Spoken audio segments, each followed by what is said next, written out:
Alright, so we're going to talk about man tracking and using the tracking stick and how to measure a footprint. So as you can see here, we've got a nice footprint for the NASAR test. You've got to identify 10 footprints. You see them going out there. They'll be just in a raked area, so it's not really that hard. It's a nice smooth raked area. The prints are quite obvious. So as far as measuring it, in my pack I like to keep a fabric or a craft type tape measure like that, because it balls up really small and it weighs next to nothing. So as far as measuring, so overall length of the foot, width of the heel, width of the ball, making note of any unique identifiers that are in the track itself. So to measure the stride is from heel to heel. So from heel of this print, the left print, to heel of the right print. So there's a couple different ways to set up the tracking stick. The NASAR way, the way that's in your book, is to go from with the tip to the heel of that print, and then with your rubber band or with your O-ring on your trekking pole to the heel of the last one. So the thought behind that is you go from track to track, you set that down on the heel, and then you can move your stick back and forth 60-degree arch, and then it should point to your next track, ideally, as long as the stride length stays the same. So I also like to mark it like this. So I'll put my pull down next to the shoe print, tip lined up with the toe of it, and then I'll move my first elastic band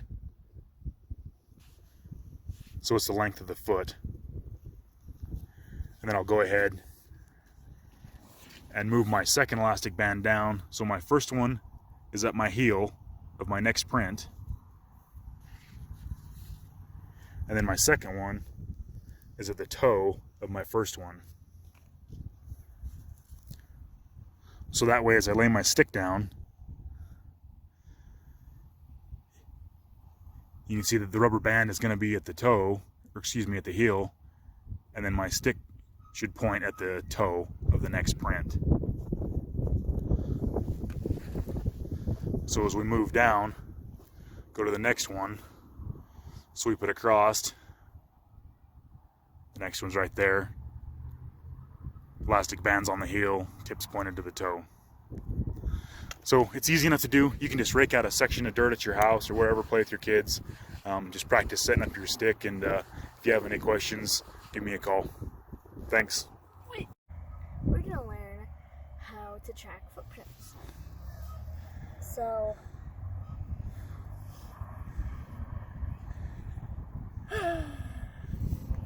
Take the stick. yeah. So you take your stick and line it up so the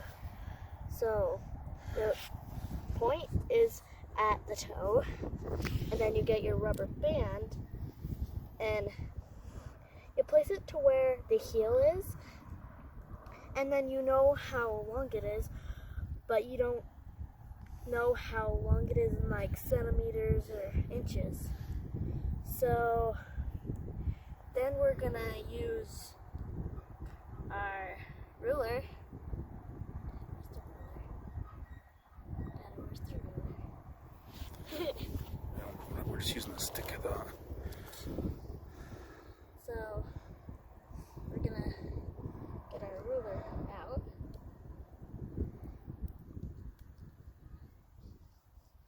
And then we have to measure the heel, which this one is 2.5 inches. And then we measure the length of this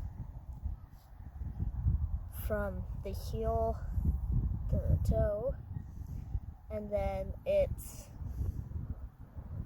11 inches. And then we have to measure the toe, which you go like this, and then we know that it is 3 inches. Then we take the stick and we place it right. So move it up so that the the rubber band is on the heel of the next Yeah. print, and then slide that one down so it's on the heel of the first print. So, guess what my and usually if you go like this, then it points you to the next one. But right now, my rubber band is at the heel of my first one, and the point is at the toe. So we know that there's one footprint right here and one footprint right here. Okay, find the next one. So we go. So put it so the second rubber band's on the heel of the first one, just like that. We put the second rubber band on the heel of the next one, and then it'll lead us to the toe of the next one. And if you just keep on doing that, then you will soon find the culprit. And by the way, this culprit is me. Okay, thanks for your help. Okay, bye. So the last thing I wanted to cover was just to show you kind of the difference of what the light does to the track.